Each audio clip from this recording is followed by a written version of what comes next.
The betrayal of a mother. My daughter gave away my $6 million villa, so I made it completely vanish. People often say that the deepest kind of betrayal comes from your own child. Last Sunday, I was peacefully sitting on the wide balcony of my beautiful villa in St. Petersburg, Russia. I was sipping my morning tea and watching the Neva River flow by.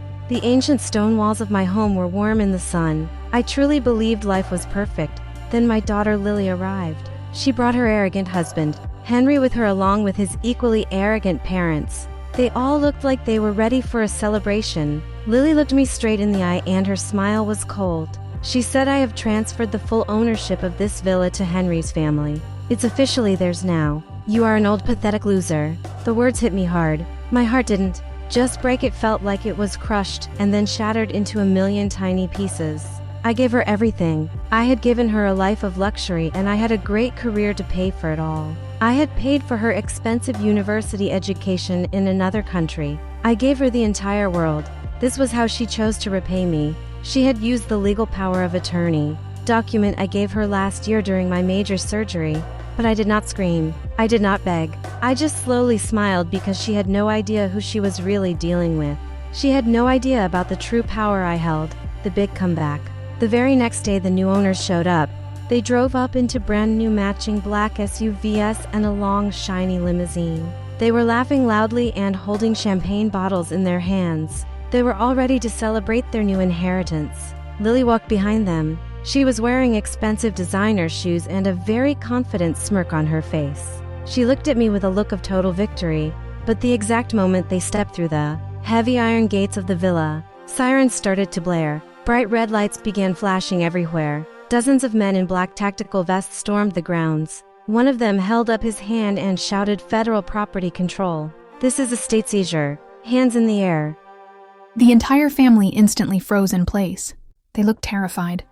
The agents moved quickly and started slapping official seizure notices on the ancient stone walls of the villa. Here is what Lily did not know. A little more than a year ago, I had quietly put the villa into a special heritage trust.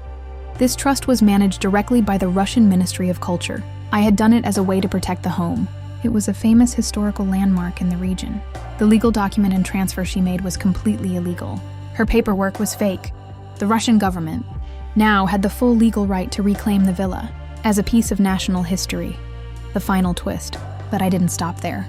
My plan was just getting started.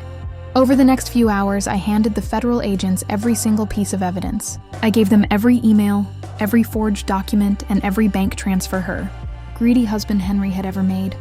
All of these documents were part of his scheme. This evidence triggered a massive international investigation. The investigation was into property fraud, money laundering, and criminal conspiracy by the entire family. By that same night, Henry was in federal police custody. His parents' bank accounts were all frozen. Their other assets were all under audit. Lily was called in for hours of questioning. She was sobbing in her fancy silk blouse, her expensive shoes scuffed and dirty. And me? I was right back on my balcony with a glass of wine. The government gave me the full ownership of my beautiful villa back. They also gave me an official apology and a personal security detail. It was a moment of true victory. But the final and biggest surprise was this. I completely rewrote my will. Everything I own, the villa, my stocks, my art, my cash, and other properties, now goes to a special foundation. This foundation helps older women who have been betrayed and left powerless by their own families. I named it the Forgotten Queens Fund. As for Lily, she is now officially a very forgotten queen. So here's the most important lesson. You should learn. Never ever mistake an older woman for a powerless one. We have survived wars, heartbreaks, and raising thankless children. We will survive you too. And when we strike back, we don't just get mad and throw tantrums. We dismantle entire empires with a beautiful smile. If you love this story of epic revenge, do not just watch. Subscribe to this channel for more incredible stories of betrayal, bold comebacks, and elegant revenge. You do not want to miss what I do next. Subscribe now. Stay strong. Stay legendary.